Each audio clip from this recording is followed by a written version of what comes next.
Mga kapuso, halos 2 dekada na po tayong may batas na Clean Air Act. Pero hindi may kakailang matindi pa rin ang polusyon sa ating hangin.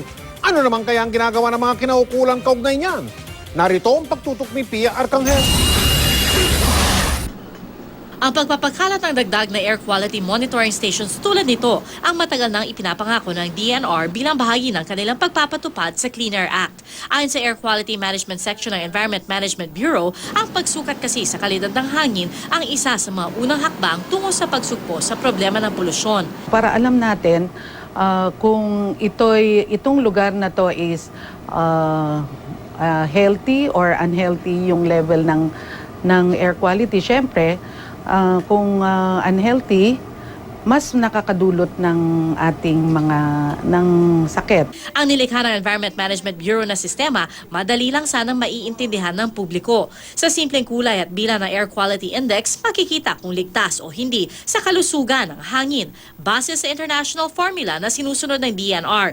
Pero aminado ng DNR, pinaplansya pa nila ang monitoring system. Ang dapat sana'y real-time monitoring na makikita sa website nila pumapalya.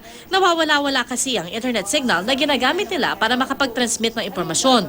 Kaya ang datos na mabilis sana masisilip sa website, nawawala-wala rin. Pero ayon sa Air Quality Management Section, may indikasyon na kahit papano ay bumubuti ang lagay ng polusyon sa ilang lugar sa ating bansa. Sa sukat halimbawa ng total suspended particulates sa Metro Manila, makikita ang downward trend mula taong 2004. Pero aminadong EMB, nagpas pa rin sa itinakdang level ng Clean Air Act ang bilang ng total suspended particulates sa ating hangin. In an average of 1 year, 1 to 3 years exceeding the guideline values. Yan ang tinatawag na nating non-attainment area. Ibig sabihin, unhealthy na ang ambient air mo in terms of the total suspended particulate. Kaya sa ngayon, ang mahalaga pa rin daw kilalanin ang kahalagahan ng pag-aalaga sa ating kapaligiran. So mayroon yung sinasabi nabing public participation kasi cleaning the air is not only the responsibility ng government agencies but lahat, especially sa atin na lang. Pia Arcangel, nakatutok, 24 oras.